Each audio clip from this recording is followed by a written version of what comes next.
跟着我干什么？你回宿舍我也回，顺路嘛。我不回。撒谎。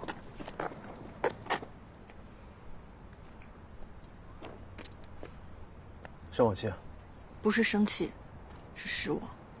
裘佳宁，你以为考虑孙磊的感受，他就会感激你吗？你有没有想过，不是所有人都值得去讨好，值得去尊重。你可以有自己的人生观，但是不要勉强别人也认同你。那天我不是忘拿东西了吗？你猜我回去之后又看到了什么？那个可怜的丢了钱包的男孩，又找到了下一个目标，把所有对你说过的话、做过的事情，又原封不动地演绎了一遍。你现在还认为你所坚持的是正确的吗？所以呢，你认为什么是正确的？因为上过当、受过骗，难道就不相信世界上有真正需要帮助的人了吗？因为生活在黑暗里，就不用向往光明了吗？周小山，相信是一种选择，也是一种能力。我很庆幸我还有这种能力。你发现吗？那颗石头是从你手里丢的吧？让我的心从似水中碰撞出感动的水花。你知道吗？我的被动像冰山被微光慢慢融化。你嘴角的开放是我整个盛夏。明明有好多话想要讲，却默默嘶哑。那时我害怕幸福太短，而思念却很长。你是那个照亮我黑夜的太阳，在我迷失时候给我抚慰的力量，想变成你心里也能燃烧着的光，告诉你我爱的不一样。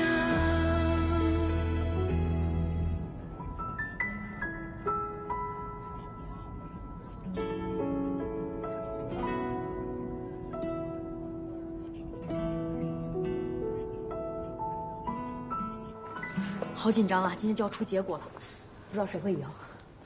如果赵小山输了，他会不会真的走人啊？赵小山要是输了，佳宁接下来的工作就很难开展。他要是开展不了工作，处境就会变得很尴尬。哎，培育课让我们现在过去。结果出来了，来走。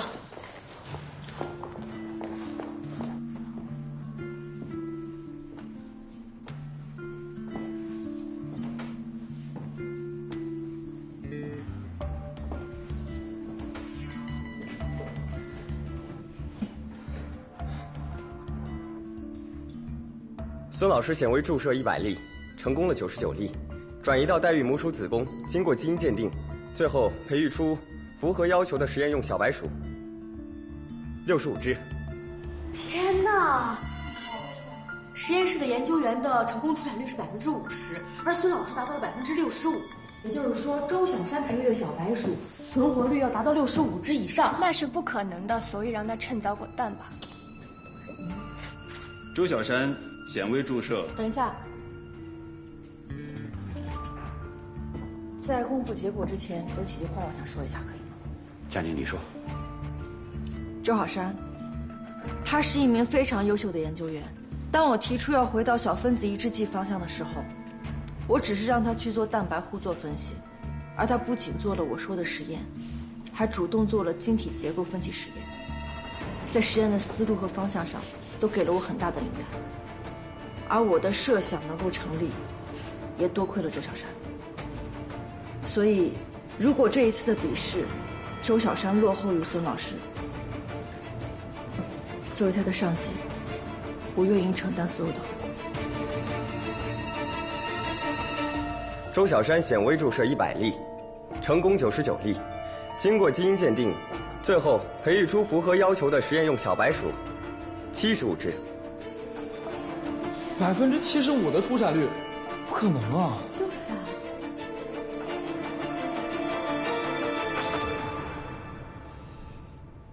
愿赌服输。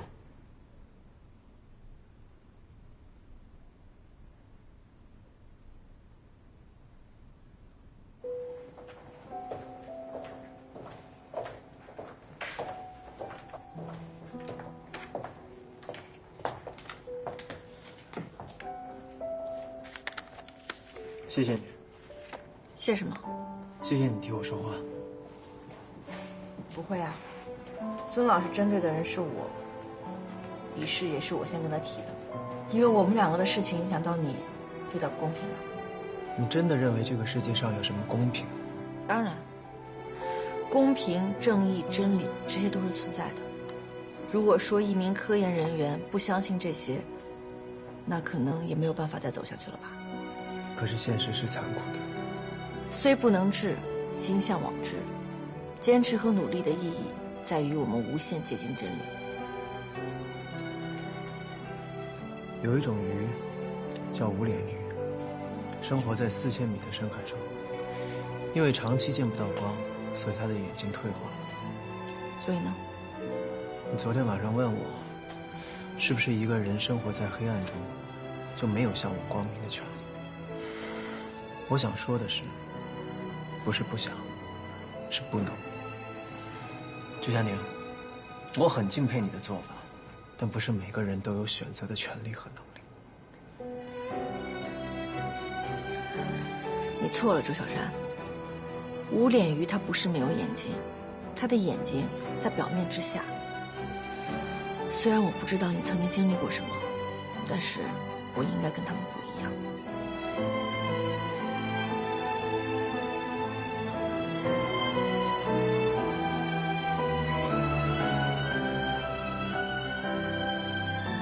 明白了，谢谢你。别让我失望。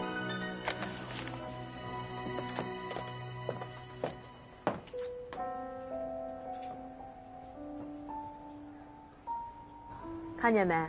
小组会，这回不论老孙同不同意，都得共享实验数据。来了来了。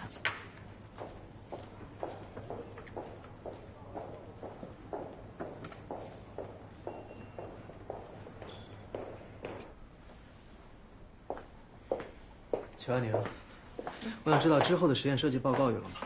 还需要一些孙老师之前的数据。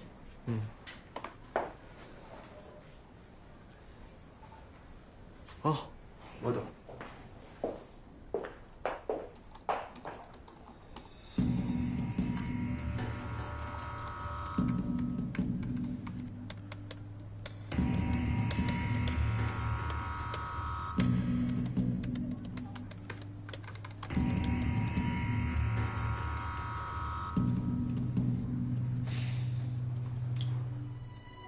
好了，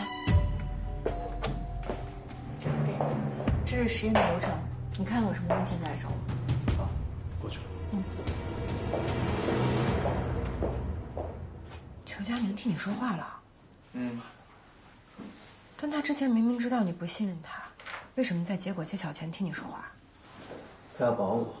保你？他自身都难保，还想保你？可笑。哥，你怎么拿到密钥的？电脑键盘每一个键盘发出的声音都不一样。虽然裘佳宁在输入密钥的时候没有让我看，但是我可以从键盘发出的声音听出密钥。那是不是证明咱们的任务完成了？茉莉，上家要求的是结果。虽然原计划在这个方向是全球领先的，但是只要他们没有申请专利，就表示现在的成果并不是最终的结果。我有密钥，但我还需要等。那还要等多久？你要有点耐心。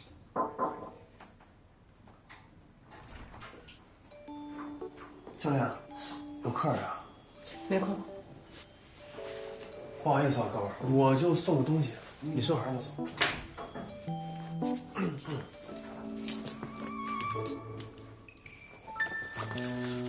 茉莉啊，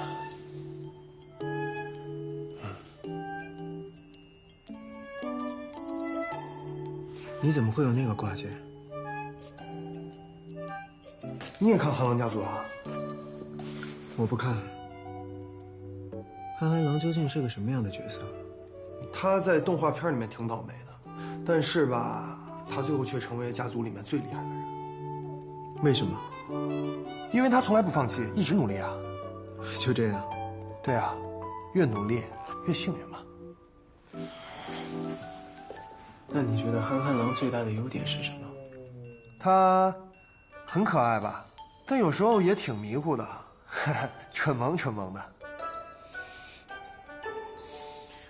你这么一说，我是觉得他挺可爱的。你们聊，我就先走了。茉莉，收下吧。走了。这样，茉莉，收下吧。你看，这珀莱雅黑珍珠面膜特别好用，我给你放点啊。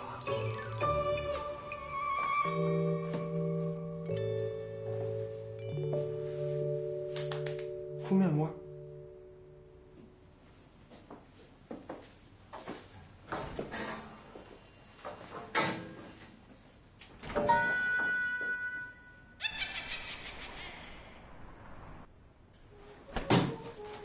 哎，占星，工作了一上午了，现在可能有点困吧？喝什么白水？给你带点咖啡。来，坐，去我那儿坐，那儿舒服。太阳打西边出来了。来坐。从来只有我给你买早饭的地方，师傅大人居然也给我带瑞幸咖啡的下午茶啦！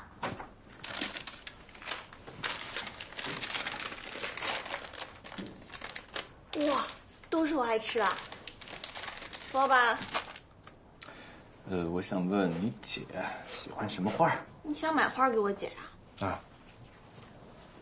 然后呢，看浪漫电影，吃烛光大餐。你怎么知道？师傅，我劝你放弃吧。为什么？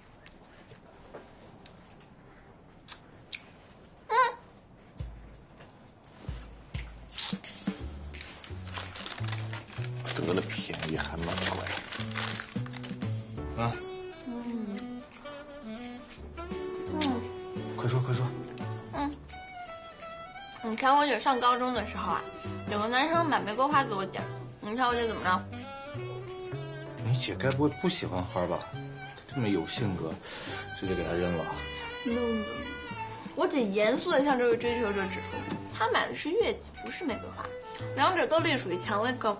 虽然容易搞混，但一个连月季和玫瑰花都分不清楚的男生，他是不会考虑的。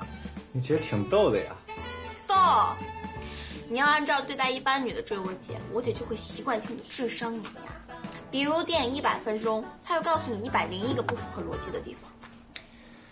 你越这么说，我发现我越来劲儿。变态吧？这叫挑战，你懂不懂啊？反正事情的难度我跟你说了，谋事在人，成事在天。那看样子我还真得改变策略。你还有什么可以告诉我的吗？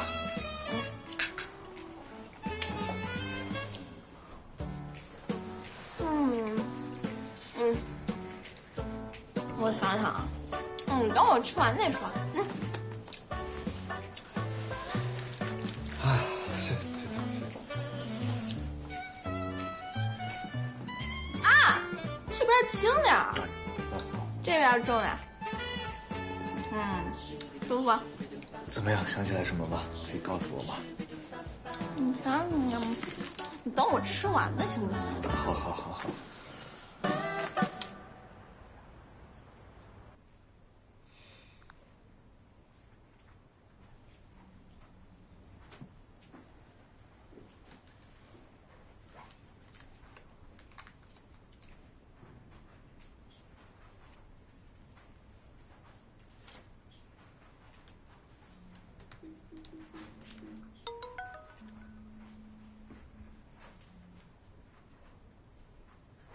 邱佳宁，问你个问题啊，如果接下去的实验我做不好，你会怎么惩罚我？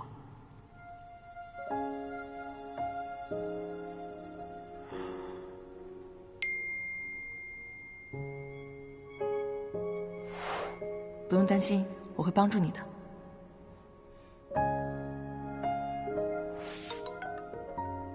幸好不是把憨憨狼贴在我的脑袋上。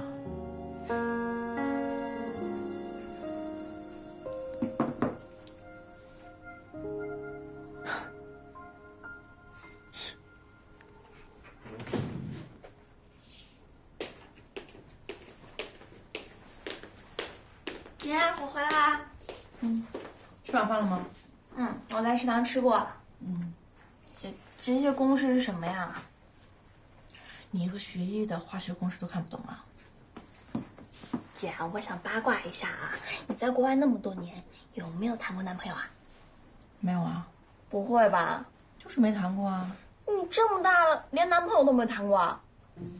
谁说我这么大了就一定要谈过男朋友啊？那你有没有心动的？就稍微一丢丢心动的也行。这么肯定？爱情从来就不是人生的必需品。那是什么？哦，奢侈品，对不对？废品。废品。一般来说，男人和女人只要认识了超过2年，身体就不会再分泌感受到爱情的那种荷尔蒙了，感情就会慢慢变淡，就会冷却。像这样经不起时间考验的东西，不是废品是吗？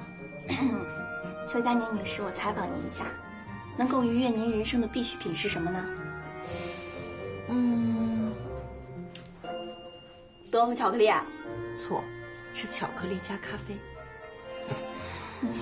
姐，你就告诉我一下嘛，我替你保密，你就稍微一丢丢心动的都可以啊。喜欢呢分很多种，你硬要问的话，也不是没有喜欢的男性。那谁啊？你说啊，姐。里昂纳德·安德烈·马森。什么？里昂纳德？姐是这个吗？这长相也太一言难尽了吧？多有魅力呀！你要不有空的时候去我们医院挂个眼科，我等你啊。Smart is new sexy。你这个小孩不会懂的。啊，我是不懂。姐，你继续看你的公式吧。来手机。你姐说喜欢照片上这男的？准确来说是崇拜的偶像。那我觉得你姐可能要来我们这儿挂个眼科。我也这么跟她说，结果她却跟我说什么 “Smart is a new sexy”。Smart， 那对我来说就是 so easy。干嘛呀？什么态度呀？什么眼神呀？师傅啊，说句真心话，论颜值你是排得上号的，可论智商你就堪忧了。什么小样说我智商低？那你智商要不低的话，怎么老给病人垫医药费啊？懂什么呀？那叫医者仁心。哎，老赵，我记得那个时候我们一块传了一篇论文，怎么样？电脑里边留档了吧？怎么了？我是想，既然开了这个头，就必须把它给写完。你帮我找出来，我把它写完。你要真这么想，自己会不留档吗？我自己找。放哪儿了？桌面那么乱，我怎么找呀？别乱看啊，不在 C 盘。哎呀，他是受什么刺激了？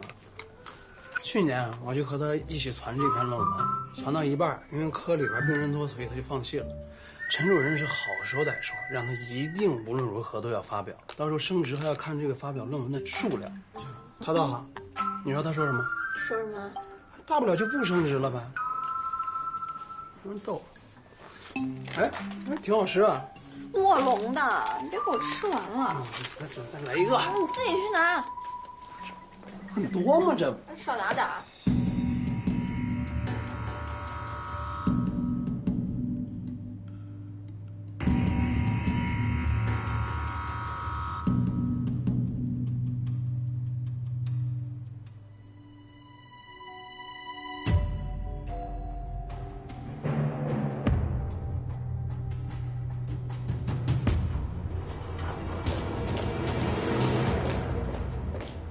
石头哥，我要跟着你，我不要跟着邱佳宁。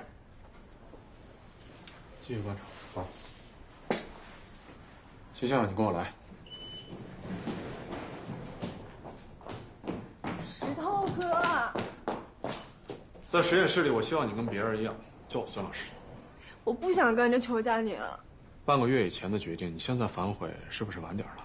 我本来以为你本来以为裘佳宁留不下来，没想到他绝境逢生，对不对？笑笑，我很负责任的跟你说，跟着裘佳宁会比跟着我学到更多的东西。我是为了你才来原计划的，你为什么要这个呀？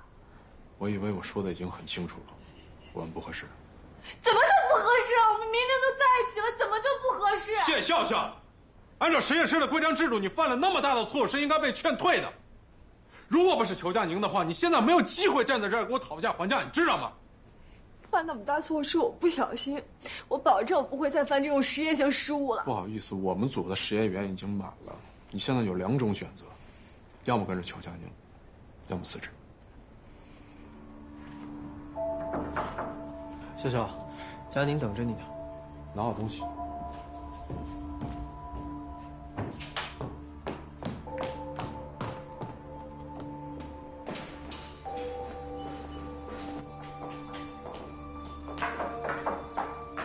进。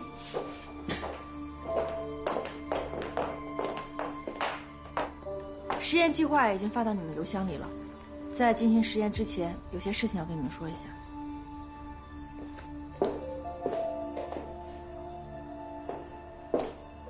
把头发扎起来。披着头发容易烧秃的。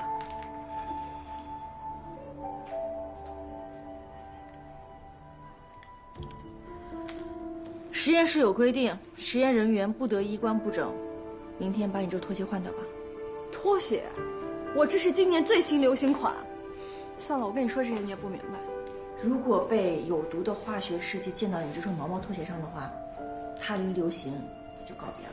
这么低级的错误我是不会犯的。淹死的都是会游泳的。你喷香水了吧？明天不要喷香水了，也不要带进实验室，会引起爆炸的。明天在实验室，希望你能够改正今天所有的错误。现在你可以去实验室了。要是我不呢？你可以试试。给你10分钟的时间，希望待会儿我在实验室看到已经准备好的你。去吧。裘佳宁，你能把我怎么样啊？你说我能把你怎么样？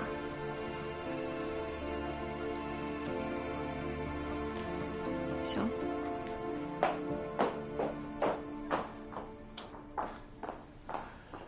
可以啊，当初要留他的是你，现在把关系搞得这么剑拔弩张的也是你。留他是一回事，我是来工作的，不是来跟他搞闺蜜情的。下一步我们要怎么做？先去领器材，我在实验室等你。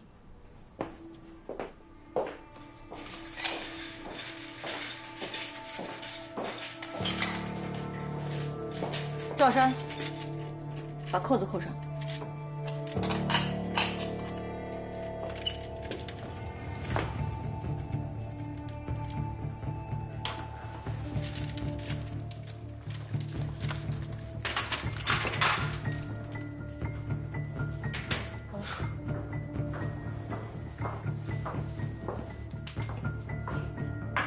头发扎上也挺好看的呀，这才有个实验员的样子。接下来我们怎么做？细胞培育。我们的时间很紧张，实验室有专门的技术部门，需要细胞的话直接去领就行了。为什么要自己培养？我们的3次实验是由不同的人负责，所以为了实验的严谨性，需要实验物料、方法、步骤高度一致。细胞的状态就非常重要。等细胞养好了，再进行下一步细胞对目标物质的应答，就更有说服力了。还有其他问题吗？开始吧。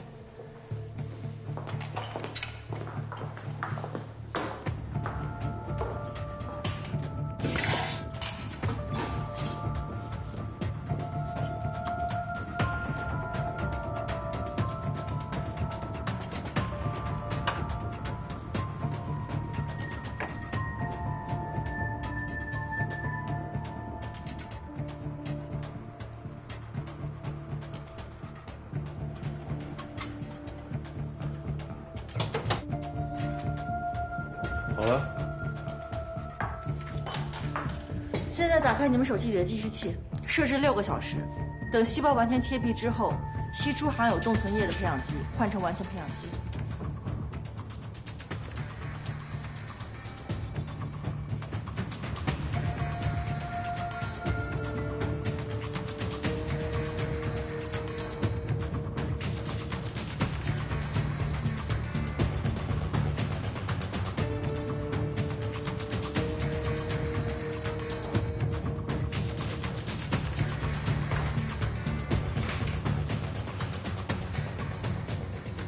你以前就认识孙磊？啊，我们俩一个大学的，他是我师哥。师哥？他比你老那么多，师叔差不多吧？我上学早。哦。哎，校长。怎么样？养细胞。啊？他说，为了实验的严谨性，要求实验物料、步骤、方法高度一致。裘老师考虑的还挺周到的嘛。裘老师，他谁啊？你就管他叫老师？人家现在是组长，年纪又比我大，还能教会我很多新东西。我叫声老师，那不是应该的吗？默默，你这么喜欢他，咱俩换换吧，好吗？凭什么？火灾又不怪我。默默。你笑笑姐心情不好，你少说两句，童言无忌，你别放心上啊！快吃，趁热吃。您不会认为裘佳宁来这儿真的是为科学献身的吧？猪猪，你说这话什么意思？你还记不记得2年前那几个海归？记得啊，16哥特别讨厌他们。对呀，那几个人交了几篇文章之后，就以此为跳板去了国外的实验室。我觉得吧，这裘佳宁也把这当跳板了，留不住。你的意思是，他每天费尽周折做实验，是为了给自己洗白？你们想想看啊，他在这待个1年半载之后，谁还会记得他被开除的事情啊？再说了，我们这儿可是国内首屈一指的医药集团，他又是我们这儿的核心研究员，那在人才市场很抢手的。不会吧？我也觉得裘佳宁不是这种人。那道理呢，给你们讲清楚了，信不信？随你们。我不管他来这儿到底是什么目的，只要是跟我16哥过不去，那就是跟我谢笑笑过不去。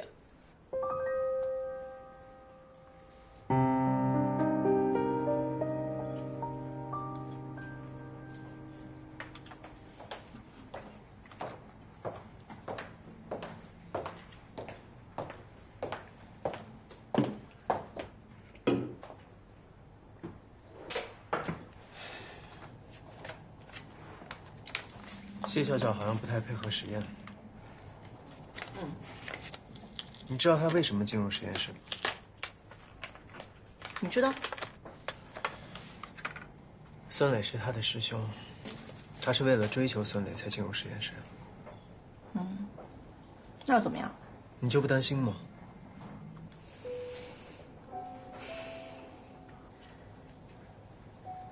尝尝，有意外的惊喜。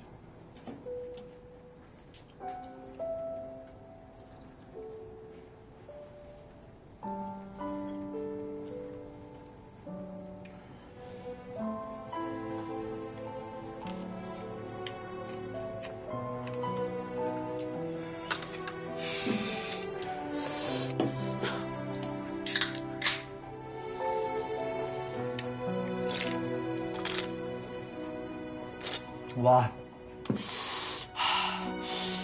不是，你说的惊喜就是辣吗？刺激吧？我没有得罪你吧，裘佳宁。以前我写博士论文的时候，有一次思路卡住，让我特别焦虑。但是后来凑巧，我喝了可乐，又吃了墨西哥同学给我的辣椒，哇！当时那一瞬间，辣得我整个人在流眼泪。但是辣过之后呢，我就觉得整个人轻松了不少。所以每当我焦虑的时候，我都会喝可乐配辣椒。所以你焦虑了？怎么能不焦虑啊？你说的那些，我心里都明白。孙老师的偏见，谢笑笑不配合，王老的期望，这些都让我诚惶诚恐，非常焦虑。但是，如果说只想着焦虑，一味地陷入到这个情绪里面的话，对事情一点帮助都没有，只会让整个人越来越糟。所以，你感觉好点了吗？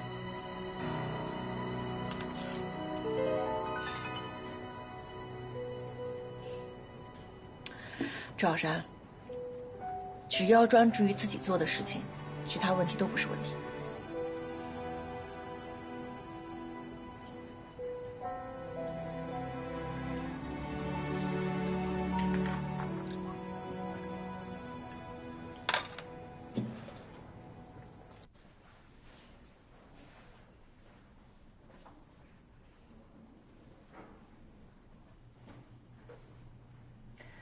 不错，下套的可以了。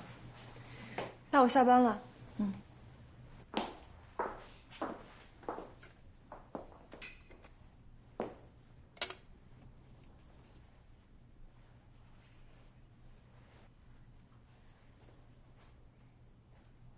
有问题？你看一下笑笑的吧。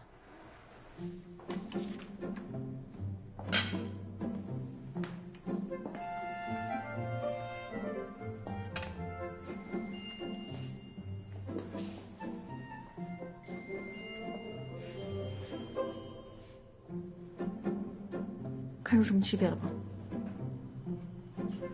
形状不一样。还有呢？没有了。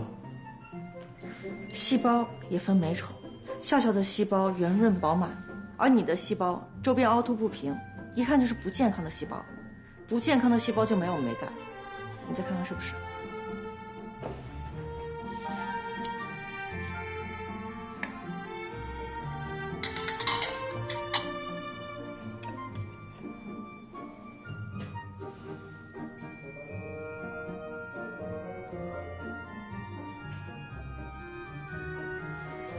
我不同意，我觉得我的细胞也挺好看的。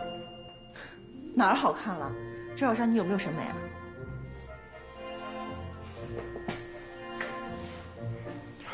我当然有审美了。我看你没有。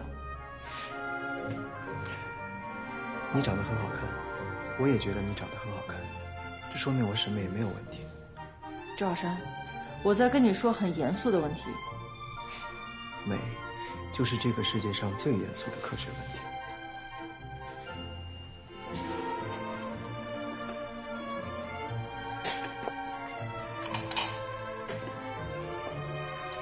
抱歉啊，我本科是物理化学方向，到了博士才转成生物分子学，所以实验的基本功不扎实。没关系，明天我看着你一步一步做吧，看看哪有问题。好，下班吧。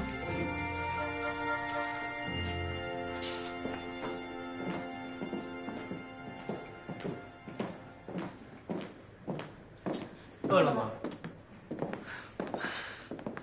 这次保证不让你拉肚子。有什么想吃的？你是本地人，我客随主便吧。有家西餐厅，你出国之前经常去的，尝尝。好呀。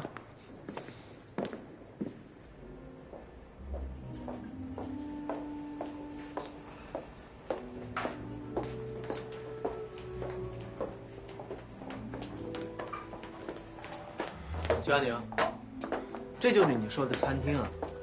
这不是酒吧吗？你的生活逻辑未免也太特别了吧？特别吗？反正有饭吃就可以了。倩啊，来啦。佳宁姐好。来酒吧请客吃饭，倒像是你这种女人能想出的馊主意。谁啊？同事啊。除了同事以外，没有别的身份了吗？真没有了？没有。那我就要下手了。那你随便吧，好好照顾人家，我上厕所。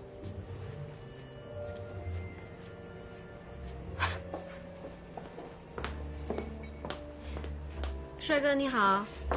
你好。方便加个微信吗？啊？那个女人一工作起来，我总是找不到她。你和她不是同事吗？以后我找不到她的时候呢，我就先找你，你方便吗？如果是为了找裘佳宁，当然方便了。但如果是为了什么其他的原因，可能就不太方便了。哦，比如说，为了测试我对裘佳宁的忠诚度，故意撩我。扫吧。果然和裘佳宁是一丘之貉，聪明的让人讨厌。我的荣幸。正式介绍一下我自己，徐千雅，裘佳宁最好的闺蜜。初次见面，请多关照。周小山，你就是徐千雅。哦，你知道我？无所谓了。酒吧不错。来，周小山。这女的是不是特招人烦啊？许千雅，这么一会儿就挑拨离间啊你？没事儿，你大胆的说，姐姐在呢。她挺好的。哟，裘佳宁，洗心革面，重新做人了。你别看她在工作中很有天赋，生活中啊，她就是个笨蛋。你才是笨蛋呢，少说两句行吗？比如呢？比如，她是个路痴。我们俩是高中同学，还是一个宿舍的室友。记得刚入学1周的时候吧，有一天我在宿舍接到了她的电话，她说她迷路了，在学校里迷路了。哎，拜托，那才刚入学3天，我迷路不是很正常的事情吗？那你怎么不跟她说，从我们学校前门到后门就2分钟的路，屁大点地方她还能迷路？对，那也比有些人高3数学从来没有及格过好。看，被说到痛处了，开始人身攻击了。没关系，女孩子嘛，方向感差一点也没关系。哟，女孩子嘛，裘佳宁，从来没有人叫你女孩子吧？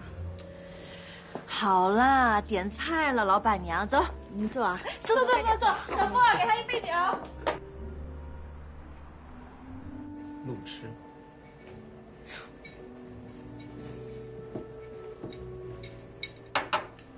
谢谢啊，不客气。你是那位姐姐的朋友？她是我领导。哦，听老板娘说你领导是女科学家。女科学家？怎么定义呢？她24岁拿到了博士学位，现在是我们公司的核心研究员，准确的来说算是资深科研人员吧。啊？怎么可能啊？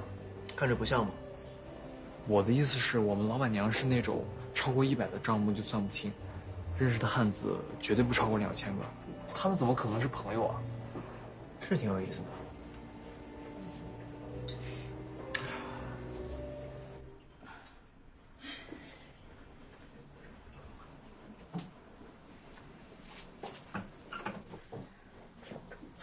没衣服穿了，啊，怎么办？姐，就剩2杯蜜谷果汁茶了，你喝哪一杯？我喝金桔柠檬好了，掏豆花你喝。你人真好。哎，你帮我个忙吧。你说。借我套衣服出来。你衣服呢？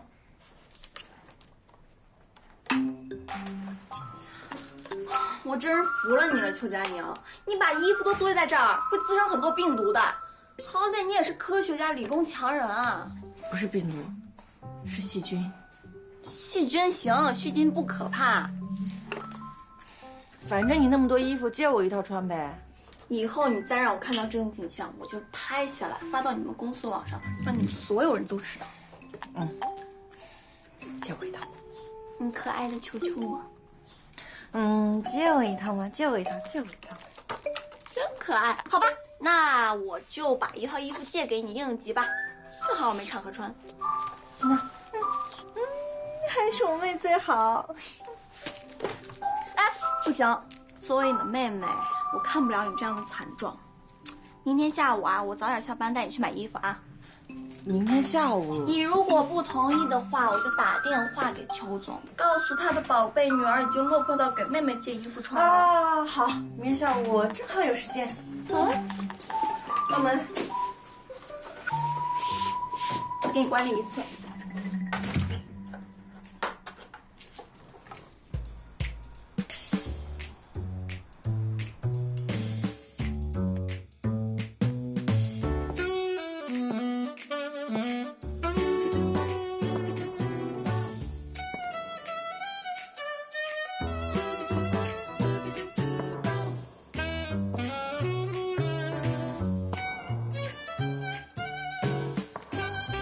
宁，早。哇塞，太美了！你穿成这样，我都认不出来你了。这次回来没带多少衣服，这是跟我妹妹借的，是不是不太合适？哪有，特别合适，真的特别漂亮。早啊，佳玲姐、纯然姐。早。早，佳妮姐。佳玲姐，你今天好好看呀！佳玲姐今天好漂亮。好漂亮。谢谢啊，早。佳玲姐早。早。早。早，佳妮姐。早。早，佳妮姐。哎，小王姐，今天好美啊！谢谢啊。佳玲姐，你今天就跟变了一个人一样，好好看吗？真的。变美了吗？佳玲姐早。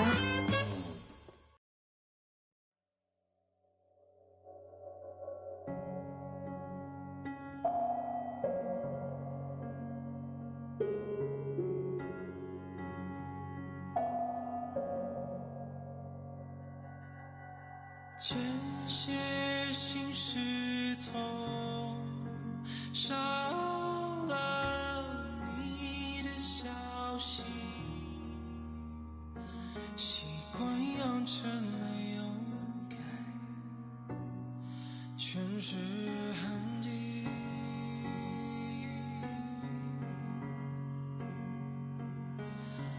划过了花期，换来春夏凋零，也层层若星辰，遗憾而已。你擦肩而过，你的了几句耳语，这无形的枷锁越离越近，岁月薄情不够幸运，我却不能抹去你留下的美丽。你呼啸而过，像梦了几段光阴，在人群中穿梭，忽远忽近。我太钟情，不怪你，就让你的故意在我的青春寿命。